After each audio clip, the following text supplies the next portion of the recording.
Elijah Harlan dropped to his knees in the mud beside his father's body and didn't cry. He was 14 years old.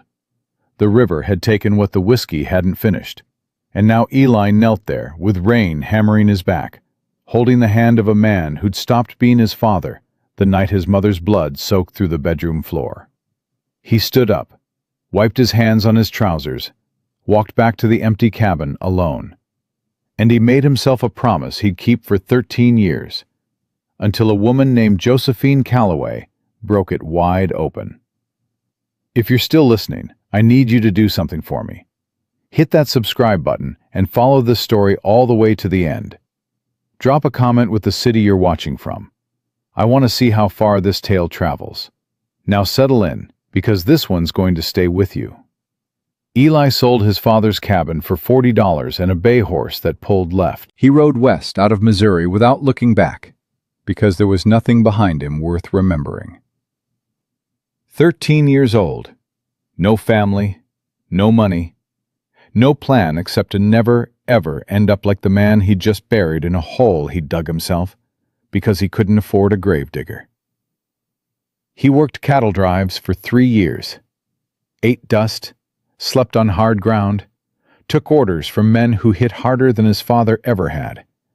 And he never once complained, because complaining meant you needed something.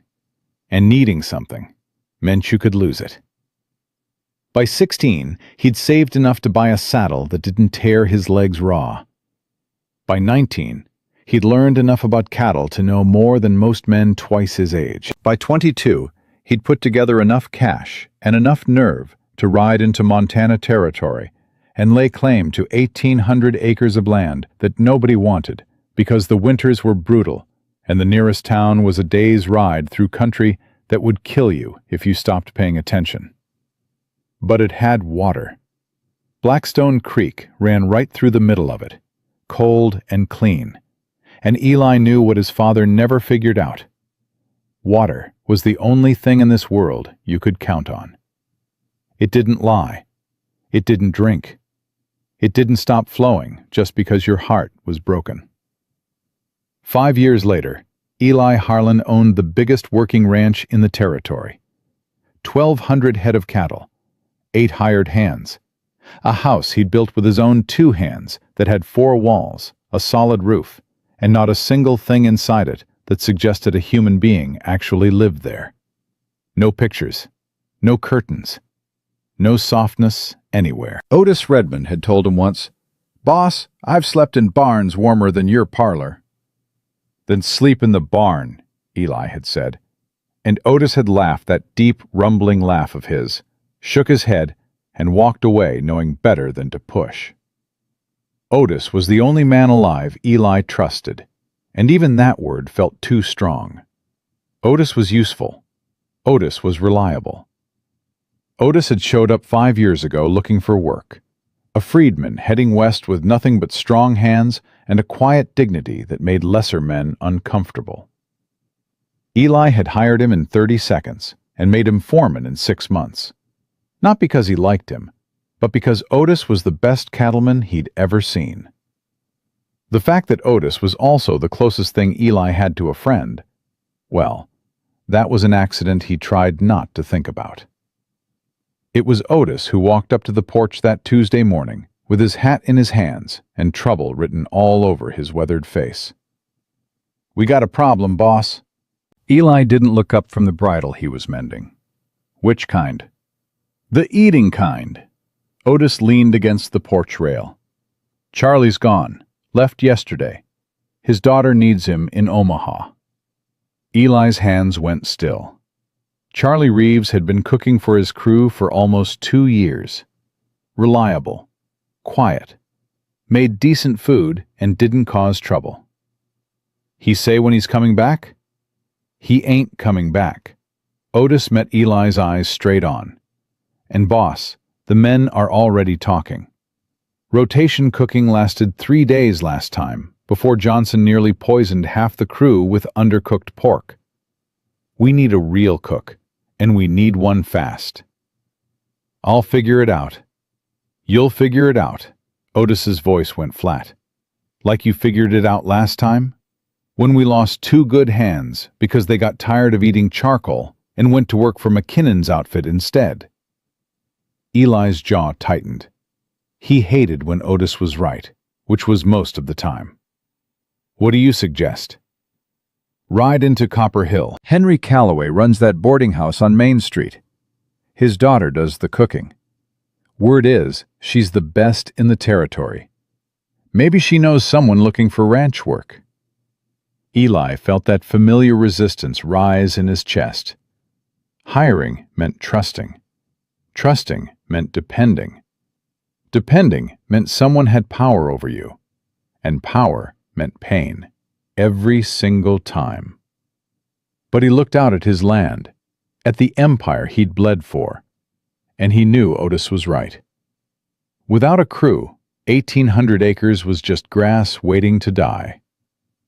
"Saddle my horse," Eli said. Copper Hill wasn't much of a town. A main street with a general store, a saloon that smelled like regret, a telegraph office, and Henry Calloway's boarding house sitting on the corner like it was trying to hold the whole block together. Eli tied his horse and walked inside, already planning to be gone in 10 minutes. The front hall smelled like fresh bread and something with cinnamon, and Eli hated how it made his chest ache with a memory he'd spent 20 years trying to kill. He followed the smell to the kitchen and stopped in the doorway.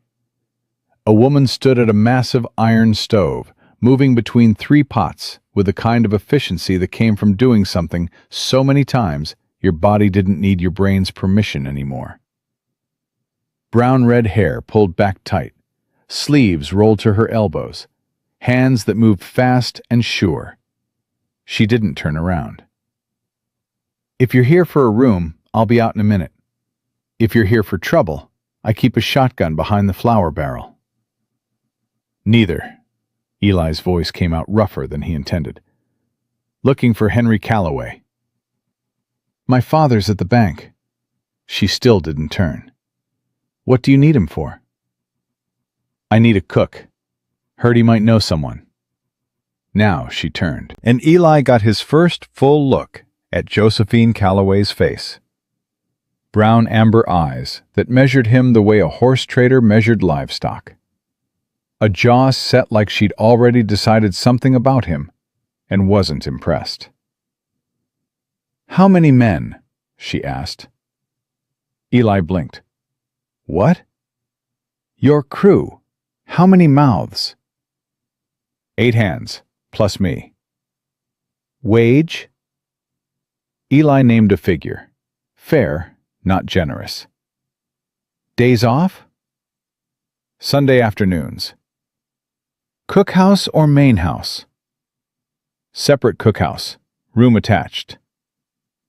Josie wiped her hands on her apron, studied him for 3 more seconds, then said the words that knocked Eli Harlan completely sideways. "I'll take it." Eli stared at her. "I didn't offer it to you." "No, you came in here looking for someone who can feed 8 hungry cowboys 3 meals a day without burning the place down." Josie crossed her arms. "I've been doing exactly that for this boarding house since I was 16 years old. I'm 24, Mr. Harlan. I'm not a child. I'm not fragile, and I'm not asking your permission. I'm telling you I'm the best cook in this territory, and you'd be a fool to walk out that door without hiring me." "You know my name," Eli said slowly. "Everyone knows your name. You're the rancher who built an empire out of nothing and scares off anyone who gets within 10 feet of him." Her chin lifted. "I don't scare easy." "This isn't a boarding house, Miss Calloway. It's a working ranch. 8 men. Hard country. No town for a day's ride." "I know what a ranch is." "Do you know what it's like being the only woman in a camp full of—" "Don't!" Josie's voice went sharp as a blade. "Don't finish that sentence. I've handled drunk cowboys, handsy travelers, and men twice your size who thought a smile was an invitation. I'm still standing. I'm still cooking. And I'm still not interested in being told what I can handle by a man who can't even hire a cook without looking like he's swallowing glass. Silence felt something he hadn't felt in years. The unfamiliar sensation of being outmatched in a conversation. "Try the stew," Josie said. She ladled a bowl and held it out. Eli took it, tasted it, and something cracked. Just a hairline fracture, barely noticeable, somewhere deep in the fortress he'd spent 13 years building. Because the stew was perfect. Rich and savory, with meat that fell apart on his tongue and vegetables cooked just right. And it tasted like the kind of food that made you stop and remember that eating could be more than just survival. It tasted like his mother's cooking. Before the blood. Before the silence. Before everything ended. Eli set the bowl down. His hand wasn't quite steady. "When can you start?" "Monday. Dawn." Josie untied her apron. "I'll need to see your supplies and meet the crew. And Mr. Harlan, I have rules." "Rules?" "You hire me to cook. You let me cook. You've got complaints, you bring them to me directly. You don't undermine me in front of your men, and you don't let them do it either. I run that kitchen, not you, not your foreman, me. Clear?" Eli should have walked away. Every instinct screamed that this woman was dangerous. Not because she was weak, but because she wasn't. Because she looked at him with those amber eyes and didn't flinch, didn't defer, didn't do any of the things people usually did around him. She just stood there with flour on her hands and steel in her spine, and waited for him to catch up. "Clear," Eli heard himself say. "Good." Josie's expression softened by exactly 1 degree. "See you Monday, Mr. Harlan." Eli walked out of that kitchen and stood in the street for a full minute, trying to figure out what had just happened. He'd come to town for a name, a referral, maybe a retired trail cook looking for easy work. Instead, he'd hired a 24-year-old woman with a sharp tongue and eyes that saw too much. And he felt like he'd just stepped off a cliff without checking how far down the ground was. He rode home in silence, pushing his horse harder than necessary, trying to outrun the feeling settling in his gut. It didn't work. By the time he reached the ranch, the sun was going down, and the feeling had a name, though Eli refused to speak it. Fear. Not the kind that came from danger, the kind that came from knowing something was about to change, and you couldn't stop it. Otis was waiting on the porch. "Find someone?" "Yeah." "Who?" "Calloway's daughter." Otis's eyebrows rose. "Josie Calloway? The girl who threw a cast-iron skillet at Mick Brennan's head when he grabbed her in the saloon last year?" "That's the one." Otis was quiet for a moment. Then he smiled, a real one, rare as rain in August. "Well, boss, this ought to be interesting." Eli didn't answer. He went inside his empty house, sat in his empty chair, and stared at his empty walls. Monday was 5 days away. In 5 days, Josephine Calloway would walk onto his property, with her sharp tongue and her steady hands and her eyes that cut right through everything he'd built to protect himself. He should ride back tomorrow. Tell her he'd changed his mind. Find some old trail cook who wouldn't challenge him, wouldn't look at him like she could see every scar he'd hidden, wouldn't make him think about cinnamon and bread and a kitchen that smelled like someone cared. He should do that. He poured himself coffee, drank it cold, went to bed. He didn't ride back. Monday came cold and gray.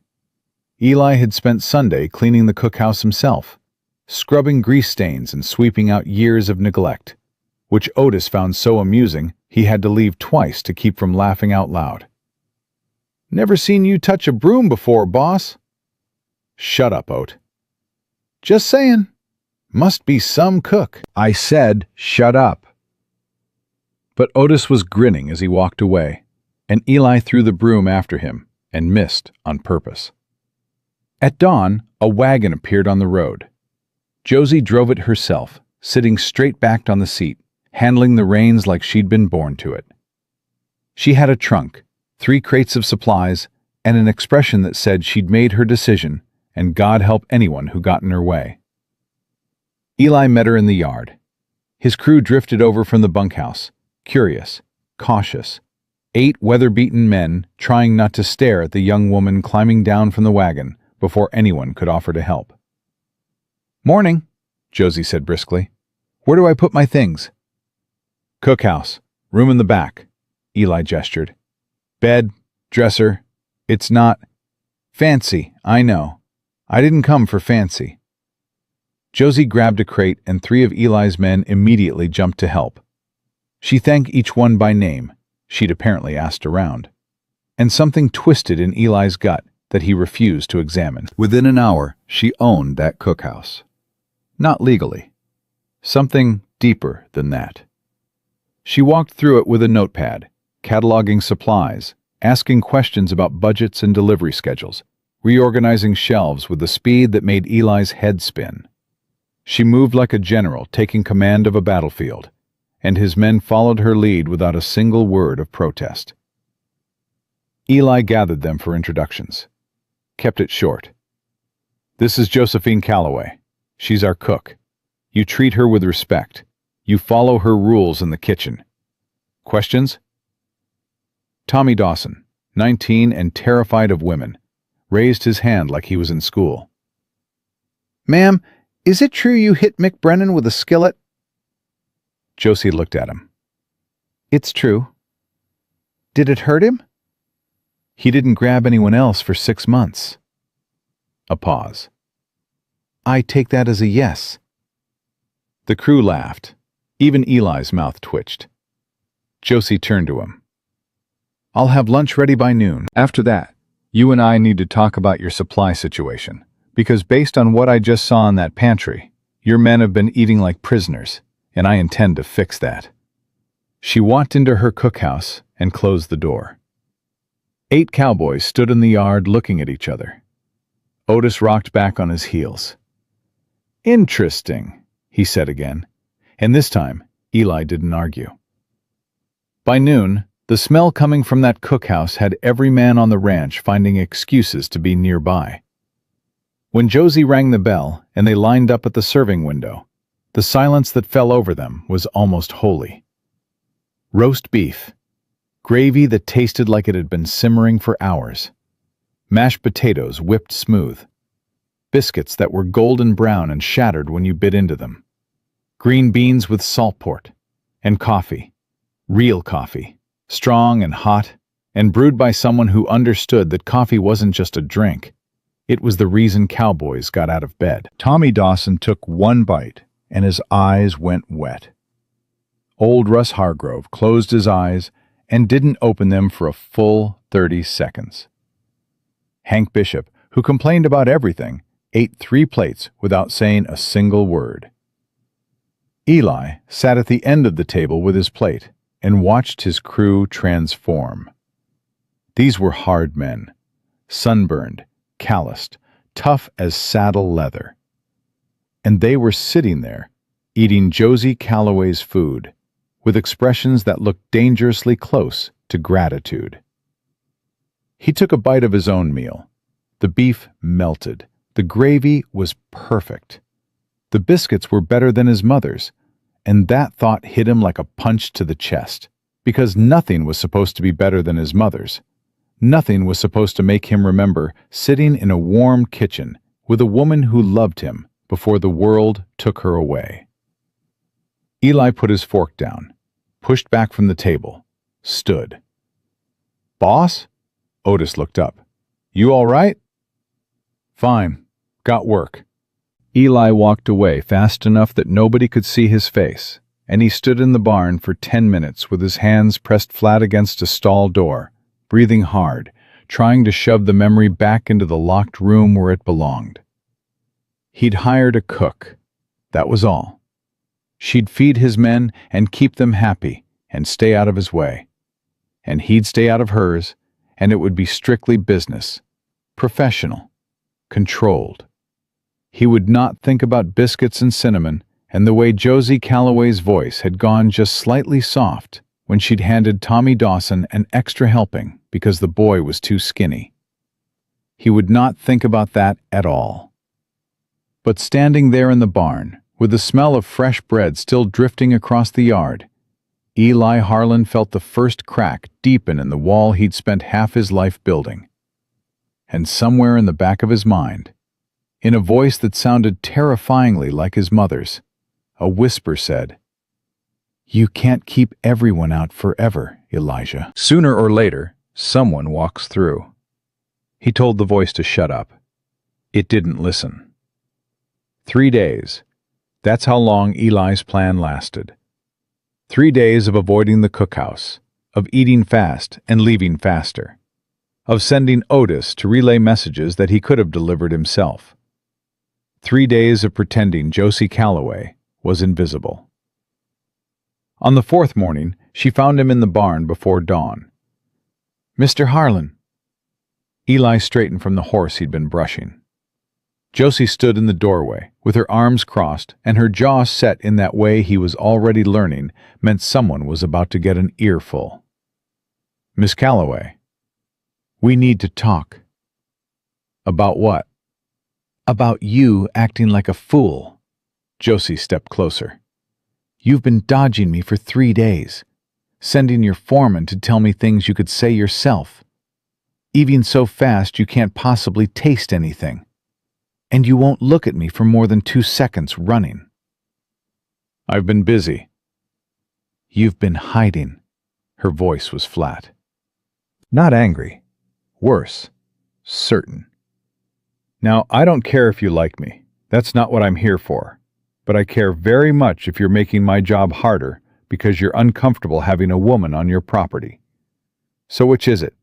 Am I doing something wrong, or are you just scared?" The word hit like a bullet. Scared. Nobody called Eli Harlan scared. Nobody dared. He'd built this ranch from nothing, fought off rustlers, survived winters that killed weaker men. He wasn't scared of anything. Except he was. He was scared of a woman with flour on her apron and truth in her mouth. And that was so pathetic, he almost laughed. "You're not doing anything wrong," Eli said quietly. "Then stop running." Josie's eyes held his. "I'm not here to hurt you, Mr. Harlan. I'm here to feed your men. Let me do my job and talk to me like I'm a person instead of something you're afraid might bite." "I'm not afraid of you." "Then prove it." Josie tilted her head. "I need your schedule for the week so I can plan meals. I need to know about visitors. And I need to know what you won't eat, because I've been guessing, and I don't like guessing." Eli stared at this woman who'd walked onto his ranch 4 days ago and was already demanding he be a better version of himself. She wasn't intimidated. She wasn't impressed.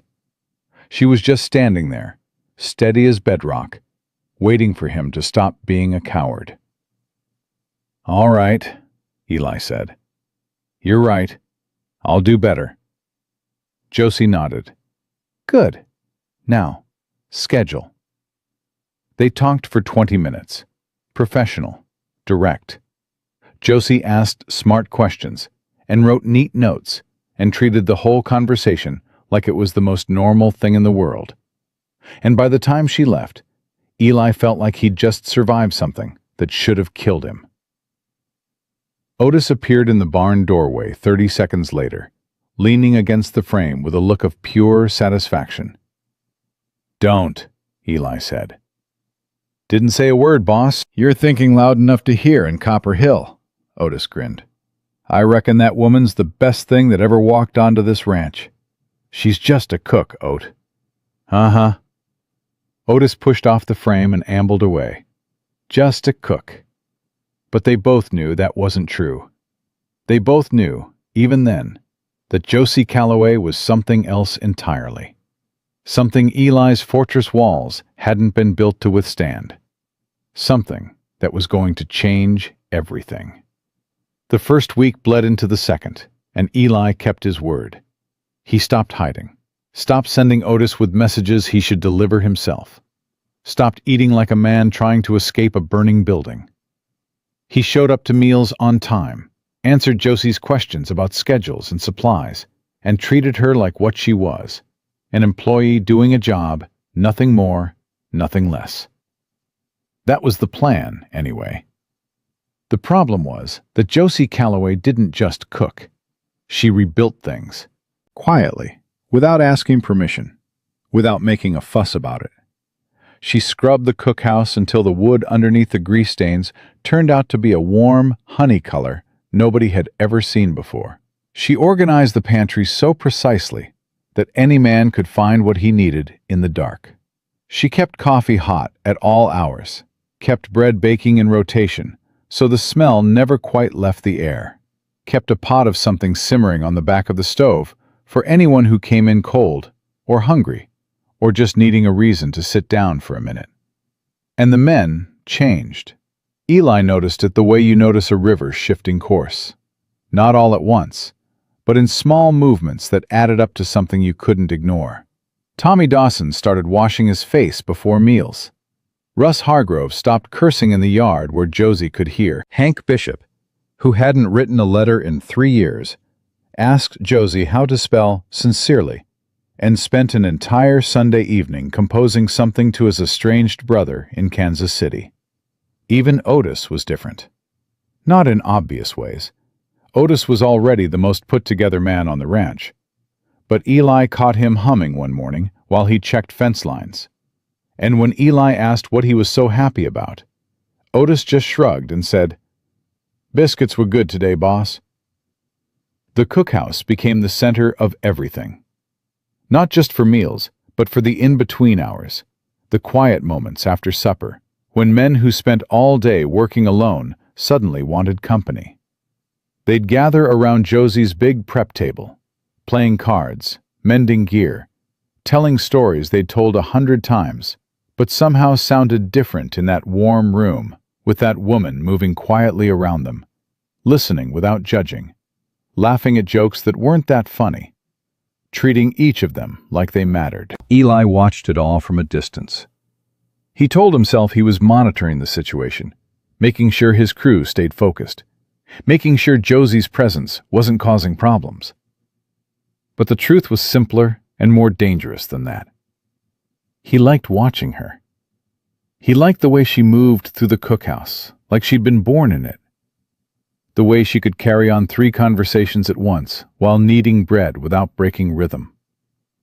The way her voice dropped low and warm when Tommy talked about missing his family, and went sharp and bright when Russ tried to sneak extra pie before supper.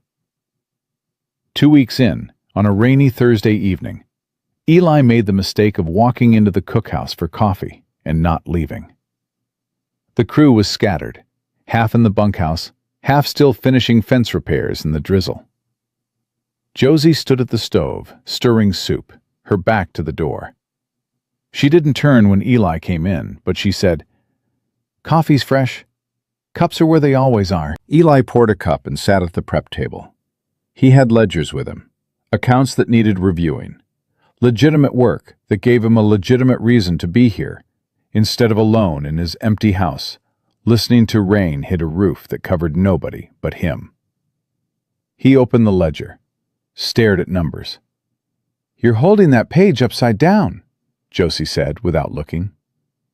Eli turned the ledger right side up. "No, I wasn't."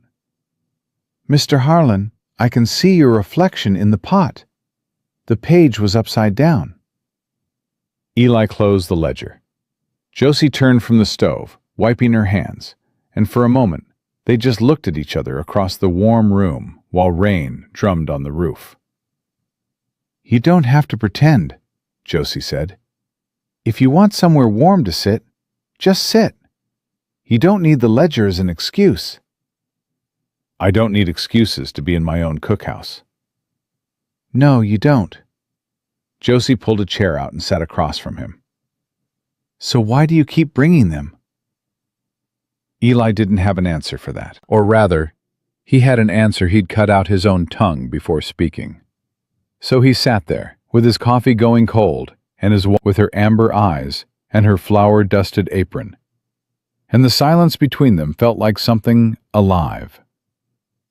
"Can I ask you something?" Josie said. "You're going to anyway." "Why don't you have anything in your house? No pictures, no curtains? Russ says it looks like nobody lives there." "Russ talks too much." "He does. But he's not wrong, is he?" Eli's jaw worked. "A house is for sleeping. Don't need decorations for that." "A house is for living. There's a difference." Josie's voice was quiet now, not pushing, not prying, just asking. "You've built this whole ranch, Mr. Harlan. 1,800 acres, 1,200 head of cattle, a crew that would follow you into a fire. But your house looks like you're planning to leave tomorrow. Like you never quite decided to stay." The words landed somewhere Eli didn't let people reach. He stood up, chair scraping. "I should check on the horses." "Eli?" She'd never used his first name before. It stopped him dead, one hand on the doorframe, rain blowing in cold against his face. "I'm sorry," Josie said behind him. "That was too much. I do that sometimes. Push when I should leave alone." Eli stood there. He could feel the rain. He could feel Josie's eyes on his back. He could feel 13 years of careful emptiness pressing against his ribs like something trying to get out. "My mother used to hang curtains," he said. The words came out before he could catch them, rough and low, like they'd been locked in a cellar and had forgotten what sunlight sounded like. "Yellow ones. She said a house without curtains was just a box, and people weren't meant to live in boxes." Josie was silent. "She died when I was 11, bringing a baby that died with her." Eli's hand tightened on the doorframe until the wood bit into his palm. "My father loved her so much that losing her turned him into something that wasn't alive anymore. Just a body going through motions, waiting for the rest of him to catch up with the parts that were already dead. Took him 3 years. Eli, I don't hang curtains because curtains mean you're staying, and staying means caring, and caring means losing, and losing means—" He stopped, swallowed. "I've said too much." "You haven't said enough." Josie's voice was closer now. She'd stood up, moved toward him, but she didn't touch him.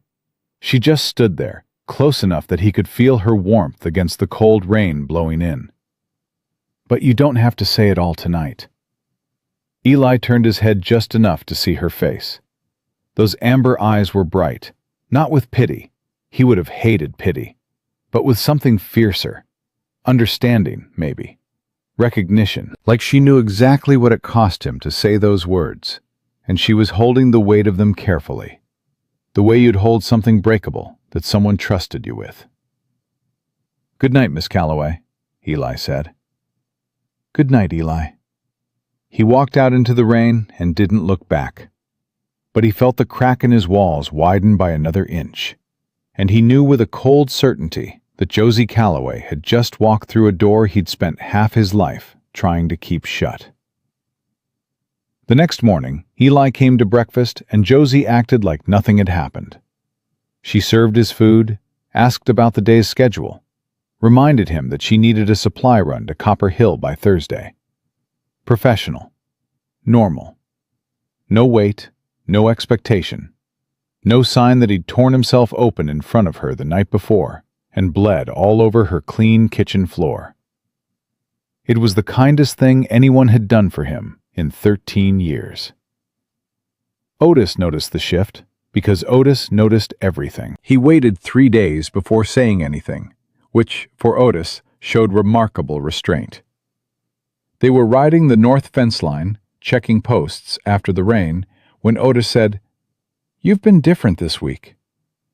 "Different how?" "Less like a rattlesnake someone poked with a stick. More like an actual human person." "That's a hell of a thing to say to your boss." "I reckon you need to hear it." Otis reined his horse around a washout. "Boss, I've worked for you 5 years. You're the fairest man I've ever known, and the loneliest. And I've watched that woman walk into your life like a match into a dark room. And I've watched you try to blow her out every single day. But she keeps lighting." "She's just a cook, Oat." "You keep saying that like it's going to become true if you say it enough times." Otis looked at him sideways. "My wife died 12 years ago. Cholera took her in 3 days. Fastest 3 days of my life, and the longest. I got a daughter in Kansas I send money to every month, and I haven't seen her face in 4 years because I'm out here running your cattle instead." Eli was quiet. "I ain't telling you this for sympathy. I'm telling you because I know what it looks like when a man locks his heart in a box and throws away the key. I did it myself. Spent years thinking that was smart, thinking that was strong. But strong ain't the same as alive, boss. And you ain't been alive in a long time." "Oat, I'm almost done." Otis pulled his horse to a stop and looked at Eli full on, his dark eyes steady. "That woman in your cookhouse, she ain't trying to take anything from you. She's trying to give you something. And you're so busy being scared that you can't even see what it is." "What is it?" Eli's voice cracked on the question, and he hated himself for it. Otis smiled, slow and sad. "A reason to hang curtains, boss." They rode the rest of the fence line in silence. But Otis's words sat in Eli's chest like a coal that wouldn't go out, burning steady and low, impossible to ignore. That Sunday, the crew rode into Copper Hill for their weekly evening off. Eli stayed behind. So did Josie. He found her behind the cookhouse, hanging laundry on a line she'd strung between 2 posts. Her hair was down. First time he'd seen it that way, falling past her shoulders in waves of brown and copper that caught the late afternoon light.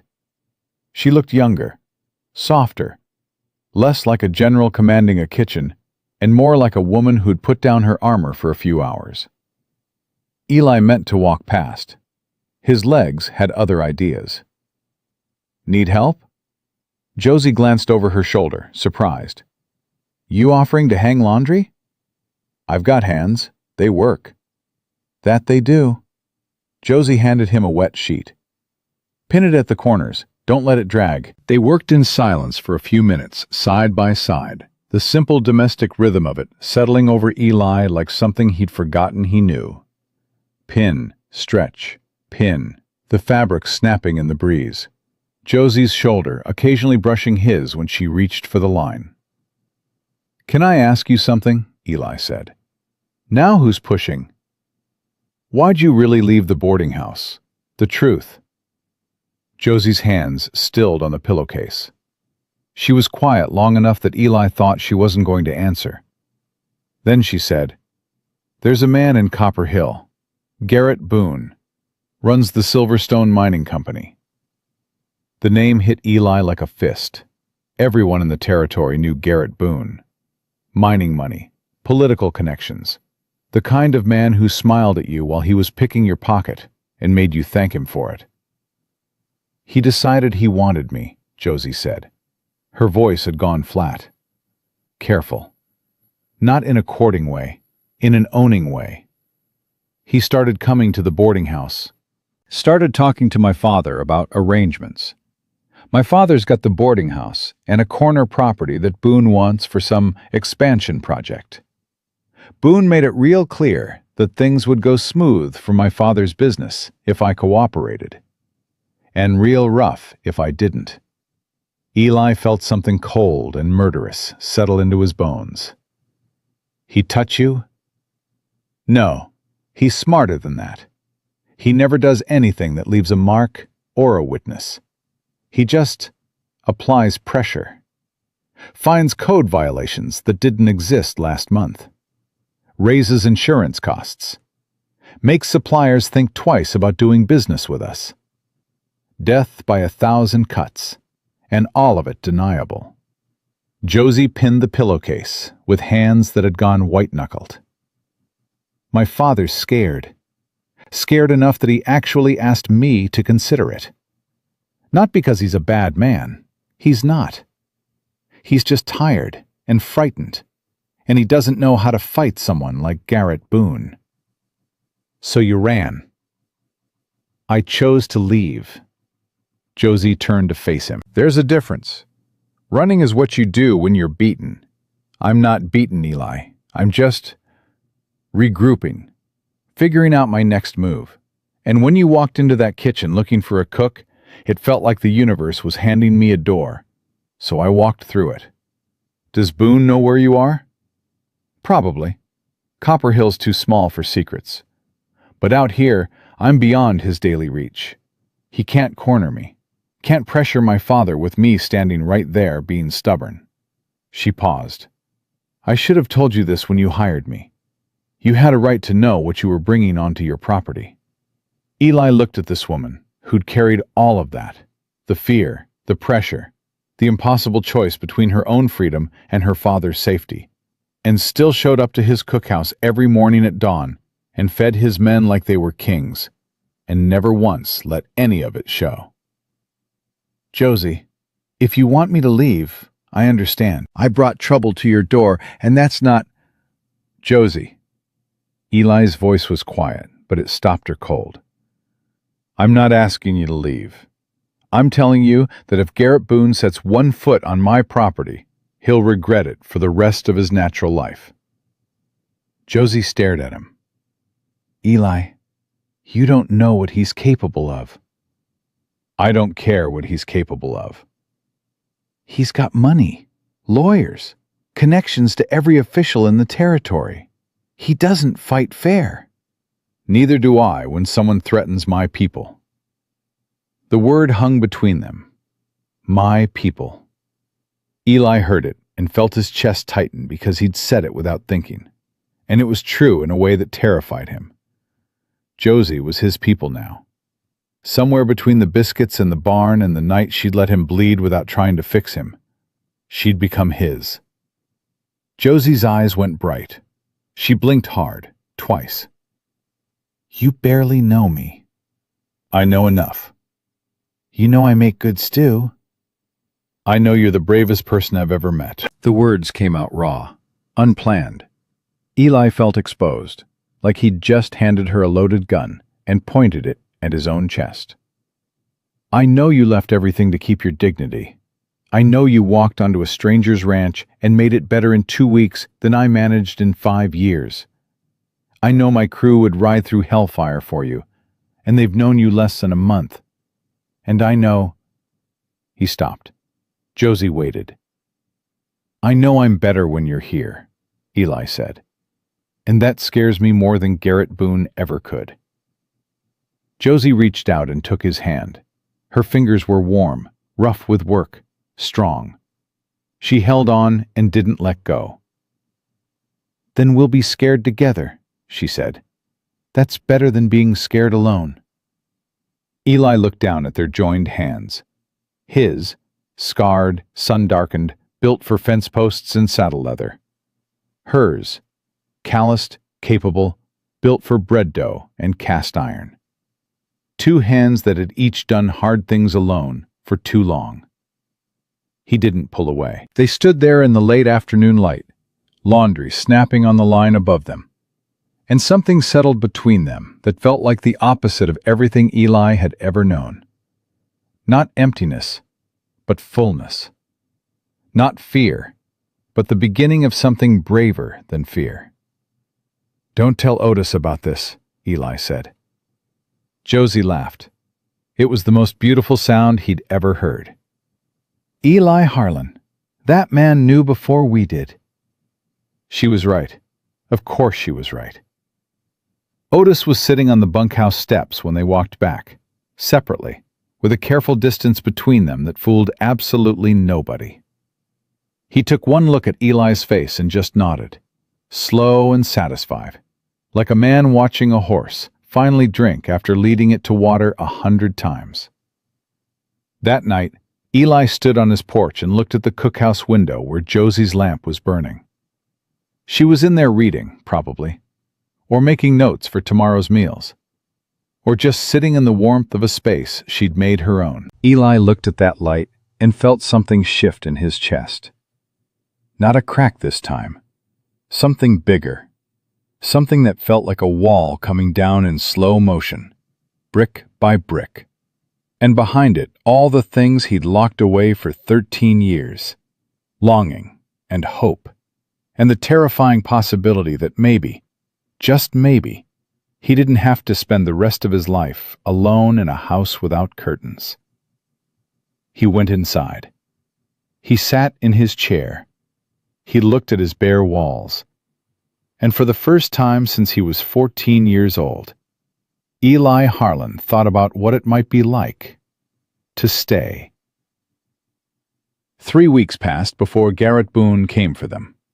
3 weeks of mornings that smelled like coffee and biscuits, of evenings where Eli found himself in the cookhouse more often than his own house, of small moments that kept stacking up like stones in a wall he was building instead of tearing down. 3 weeks where Eli Harlan almost let himself believe that a man could change his whole life just by deciding to stop being afraid.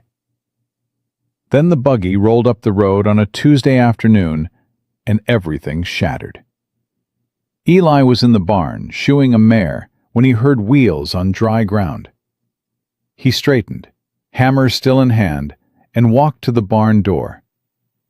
A polished black buggy sat in his yard, the kind that cost more than most cowboys earned in 5 years. A tall, thin man in a city suit was climbing down, leather case in hand, shoes shining like they'd never touched real dirt. "Wade Keller?" the man called, then caught himself. "Forgive me, Elijah Harlan?" "Who's asking?"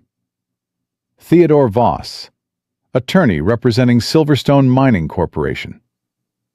The man extended a hand that Eli didn't take. "I wonder if we might discuss a business matter, privately." Eli felt ice form at the base of his spine. Silverstone Mining. Garrett Boone's outfit. The company that had been swallowing territory of land for the past 5 years, the way a snake swallows eggs, whole and without apology. "Say what you came to say." Voss glanced at the crew members who'd stopped working to watch. Perhaps inside would be more appropriate. Eli considered telling him to get off his land, but knowing was better than guessing, so he led Voss to the ranch house, with Otis following uninvited, which suited Eli fine. Voss settled into the office chair like he owned it, opened his case, laid papers on the desk with the careful precision of a man who'd done this exact thing to 100 other people and always won. "Mr. Harlan, I'll be direct. Silverstone Mining is expanding operations in this region. Your water rights to Blackstone Creek are essential to our plans. We're prepared to make a generous offer. The creek's not for sale. I encourage you to review the figures before—" "I said it's not for sale." Eli didn't raise his voice. Didn't need to. "Those water rights keep 1,200 head of cattle alive. Without them, I've got 1,800 acres of dead grass. You might as well ask me to sell my lungs." Voss didn't blink.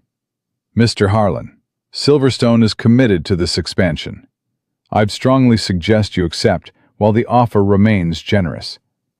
Our geological surveys indicate that Blackstone Creek may have shifted course due to natural erosion.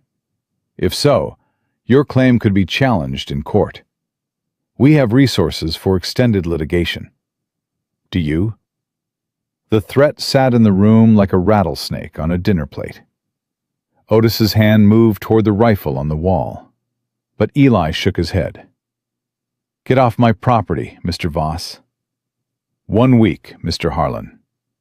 Voss gathered his papers with that same careful precision. After that, Silverstone proceeds through other channels. He left. Eli and Otis stood in the silence he'd left behind, and Eli felt the ice in his spine spread to his chest his hands, his gut. "They can't really challenge your rights," Otis said. "You've got the deed, the survey, everything legal." "With enough money, they can challenge anything." Eli picked up the offer paper and crushed it without reading the number. "Question is whether they'll win." "What are you going to do?" Before Eli could answer, Josie's scream cut through the afternoon air like a blade through cloth. Eli ran. He'd never moved that fast in his life. Not when the river took his father, not when rustlers hit the south pasture, not when lightning struck 50 feet from where he stood during the worst storm of his life. He ran because Josie was screaming, and every cell in his body understood only one thing: get to her. He burst through the cookhouse door and stopped dead. Josie stood pressed against the far wall, face drained white, hands fisted in her apron. And standing in the middle of her kitchen, looking around with the expression of a man inspecting property he intended to purchase, was Garrett Boone. Eli had never seen him before, but knew him instantly. 42 years old, dark hair silvering at the temples, expensive clothes, and eyes that calculated the value of everything they touched, including people. When he turned to look at Eli, his smile was the kind that made you want to check if your wallet was still in your pocket. "You must be Harlan." Boone's voice was smooth as oiled leather. "Garrett Boone, Silverstone Mining. I thought I'd see the operation personally after sending Voss ahead." Eli's eyes went to Josie. Her face, her fear. The way her whole body was pressed against that wall, like she was trying to disappear through it. Something inside him went very quiet and very cold. "You're not welcome here," Eli said. "I'm here on legitimate business." Boone's smile widened. "Though I admit I was surprised to discover my dear Josie had taken employment at the very ranch we're negotiating with. Remarkable coincidence. Get out." In a moment, Boone shifted, trying to see past Eli to Josie. "Josie, dear, have you told Mr. Harlan about our understanding? About the arrangement your father and I have been discussing?" Josie's voice came out shaky but hard as iron underneath. "There is no arrangement. I told you no. I'll keep telling you no until one of us is dead. Your father thinks differently." Boone's tone went silky, poisonous. "Especially after our recent discussions about those fire code violations at his boarding house. Such unfortunate timing, all those problems appearing just when his insurance comes up for renewal." "You're threatening her family," Eli said. It wasn't a question. "Threatening? No, Mr. Harlan. Conducting business. Henry Calloway owns several properties in Copper Hill, including that corner lot we need for expansion. He's been reluctant to sell, but I've made him a very fair offer. The property in exchange for clear titles and my personal assurance that his daughter will be well provided for. 2 birds, 1 stone. You're trying to buy her like livestock." "I'm securing her future." Boone's charm dropped for half a second, showing something underneath that was hard and ugly and used to getting what it wanted. "Everyone wins in my arrangement, Mr. Harlan. I suggest you stay out of it." Josie stepped around Eli. He tried to stop her, but she moved fast, her fear burning off like morning fog, replaced by a fury that made her voice shake. "My father is scared because you made him scared. With your threats and your pressure and your convenient code violations that appear from nowhere. But I am not scared of you, Garrett. I left town to get away from you, and I am not coming back." "Working in a cookhouse," Boone laughed. It was the ugliest sound Eli had ever heard. "Playing frontier wife for a dirt rancher. Josie, be reasonable. This Independence Act is charming, but it's not sustainable. You're a young woman, alone." "She's not alone." Eli moved forward 1 step, just 1, but something in how he moved made Boone take a step back, and the room got very still. "She's got me. She's got my crew, and she's got the right to tell you no as many times as she wants. No, I'm going to say this once, Boone. Get off my land. Don't come back. And if I hear you've touched her, or her father, or anything that belongs to them, you'll find out what happens when you push a man past what he can tolerate." Boone studied Eli the way a man studies a locked door, looking for weaknesses. "You've attached yourself to the rancher," he said to Josie. "How predictable." Then back to Eli. "Let me make something clear. Silverstone wants your water rights. We will get them. Josie, will reconsider her position. And you, Mr. Harlan, will learn that fighting me is the most expensive mistake you'll ever make. I've made expensive mistakes before. I'm still here. Not for long." Boone moved toward the door, his hired men flanking him. 1 week. Accept the offer on Blackstone Creek. Josie comes home to her father. Everyone walks away intact. Or, he paused, letting the silence do his work for him. Don't, and watch what happens to everything you care about. He left. His buggy wheels crunched across the yard, faded down the road, and disappeared. Josie was shaking. The fury had burned out and left her trembling, her composure crumbling like a dam with too many cracks. Eli pulled her into his arms, and she came without resistance, burying her face against his chest, her fingers gripping the front of his shirt like he was the only solid thing in a world that was falling apart. "I'm sorry," she whispered. "I brought this to your door. I never meant—" "Stop." Eli held her tighter. "This isn't your fault. None of it. He'll destroy you. He's got money and lawyers, and he'll take the creek and the land and—" "Let him try." "Eli, you don't understand. He always wins. Always. Every person who's ever stood against him has lost everything. He's patient and he's vicious and he doesn't stop." "Neither do I." Josie pulled back enough to look at his face. Her eyes were red, wet, terrified. But underneath the terror, Eli saw something else. Trust. She was scared to death, but she was looking at him like she believed he might actually be able to do something about it. That look hit him harder than anything Boone had said, because it meant Josie was counting on him, leaning on him, trusting him with something precious.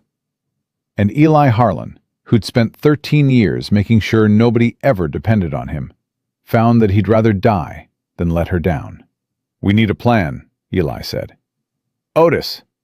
His foreman stepped forward from where he'd been standing by the door, quiet and watchful. "Boss? Ride to Copper Hill. Find Henry Calloway. I need to know exactly what Boone has threatened versus what he's implied. Get the real picture." "Done." Otis didn't hesitate, didn't ask questions, just moved. "Eli," Josie gripped his hand, "you can't fight Silverstone Mining. They'll crush you." "Maybe, but I'm not lying down without a fight." He cupped her face in his hands, thumbing the tears off her cheeks. 2 weeks ago, you told me to stop being scared. You told me to be brave enough to try. Well, this is me trying. Boone doesn't get to win just because he's got more money. There's got to be a way." "What way? He's got lawyers, judges, half the territory in his pocket." "I don't know yet, but I'll find it." Eli pressed his forehead to hers. "Together. You said that. Scared together is better than scared alone." Josie closed her eyes. "I said that." "Did you mean it?" "Yes." "Then trust me." She breathed in, breathed out, opened her eyes. "I trust you." Eli kissed her forehead. Then he turned to his crew, who'd gathered outside the cookhouse, every one of them tight-jawed and angry. 8 men who'd heard everything. 8 men who'd eaten Josie's food and laughed at her jokes and been treated like family by a woman who didn't owe them a thing. "Men," Eli said, "you heard that.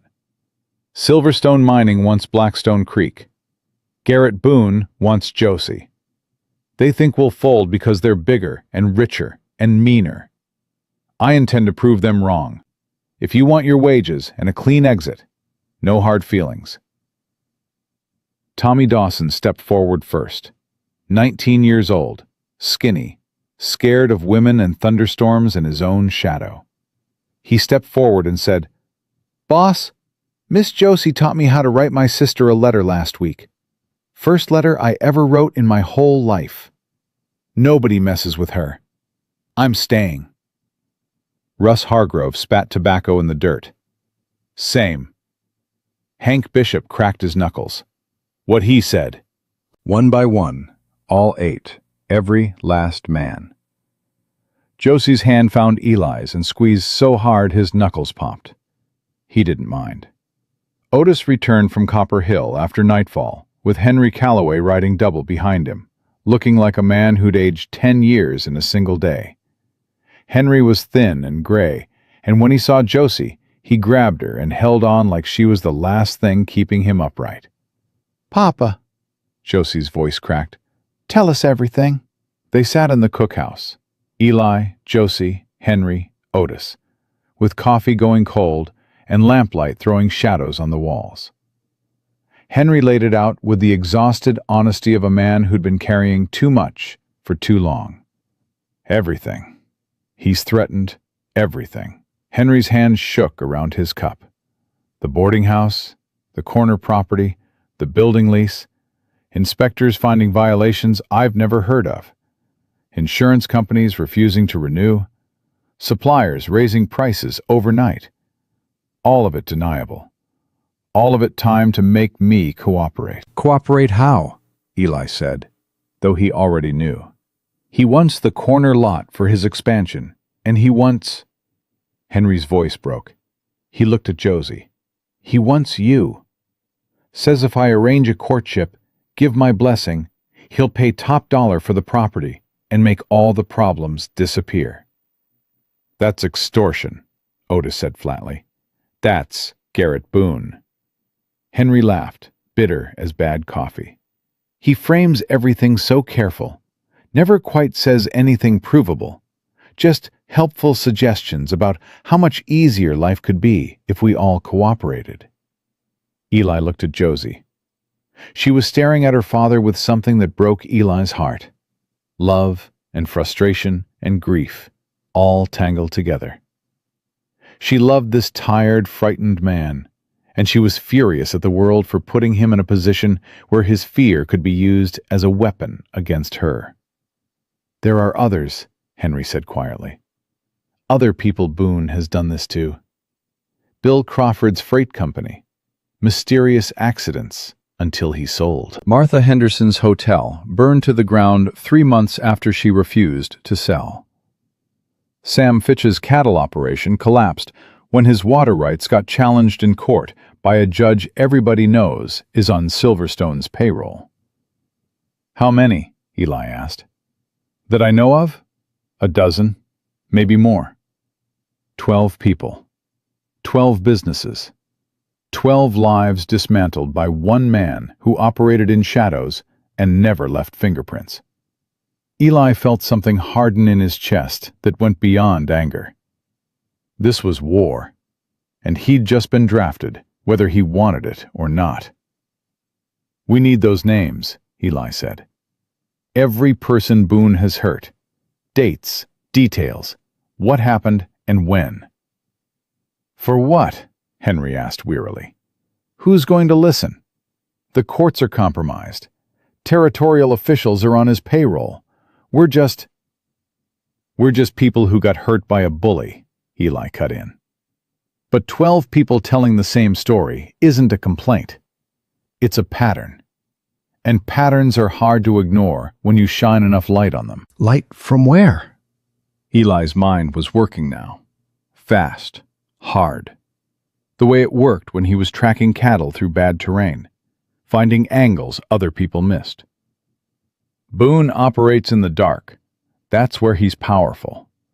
But powerful men have investors, partners, people who need to trust them. If we drag his tactics into daylight, newspapers, public attention, somewhere he can't control the story, the territorial papers won't touch it, Henry said. Silverstone advertises too heavy. Then we go bigger. Denver papers, Eastern papers, reporters who don't owe Boone anything and might love a story about a mining company destroying frontier families. Eli looked at Otis. You still got that friend in Denver? The one at the newspaper? Otis nodded slowly. Marcus Pope, reporter for the Rocky Mountain News. Good man. Honest. He's been writing about mining operations for years. If anyone would listen, it's him. Can you get word to him? Telegraph from Copper Hill. Have an answer by morning. Do it. Eli turned to Josie. Can you write? Put together everything Boone's done. Every threat, every incident, everything you've witnessed firsthand. Yes. Josie's fear hadn't left her face, but the determination was winning the fight. Every word. Henry, I need you to make a list. Every person Boone has targeted. Names, dates, what happened. Everything you know and everything you've heard. Henry looked at his daughter, then at Eli. You really think this can work? Going against Silverstone Mining with newspaper stories? I think Garrett Boone has never had someone fight back, Eli said. He's never had someone refuse to stay quiet. He's counting on fear to keep everyone in line, because fear has always worked before. Well, it's not going to work this time. What about the water rights? Josie asked. Voss said they're challenging your claim. Said the creek shifted course. That was the other blade hanging over their heads. Eli hadn't told anyone yet what he was planning to do about it. I'm riding out tonight. Going to check the creek myself. See if Voss was bluffing, or if the course really has moved. It's dark, Eli. I know this land better in the dark than most men know their own front porch. I'll be back by morning. Josie held his gaze for a long moment. He could see every fear she carried written in those amber eyes. Fear for her father, fear for herself, fear for this man she'd somehow let herself care about, even though caring was the most dangerous thing either of them had ever done. Come back, she said simply. I will. Eli rode north under a sky packed with stars, following Blackstone Creek by moonlight and memory. He checked the banks against the survey map in his head, the one he'd memorized when he bought this land, because memorizing meant controlling, and controlling meant keeping. For the first mile, everything matched. The creek ran where it should, within his boundaries, legally his. But as he pushed east toward the source, the story changed. An old cottonwood that should have been on the north bank was on the south. Rock formations he remembered being creekside were now 10 feet from water. The channel had shifted, probably in the spring floods 2 years back, carving new paths through soil that didn't care about property lines or legal surveys. Eli's gut clenched. Voss hadn't been bluffing. The creek had moved enough that his original survey didn't match the current flow. Boone had grounds for a challenge. Maybe not a winning one, but enough to drag Eli through court for years, bleeding money he didn't have while Silverstone waited him out. But as he traced the new course by lantern light, something caught his eye. The creek didn't just shift off his property. It meandered, looped, crossed onto neighboring land, and came back. The shift cut both ways, complicated water access for multiple properties, not just his. Which meant, if Boone wanted clean water rights for his mining operation, he'd be stepping into a legal mess that could take a decade to sort out. It wasn't a victory, but it was a weapon, a way to make Boone's easy win into an expensive, tangled disaster.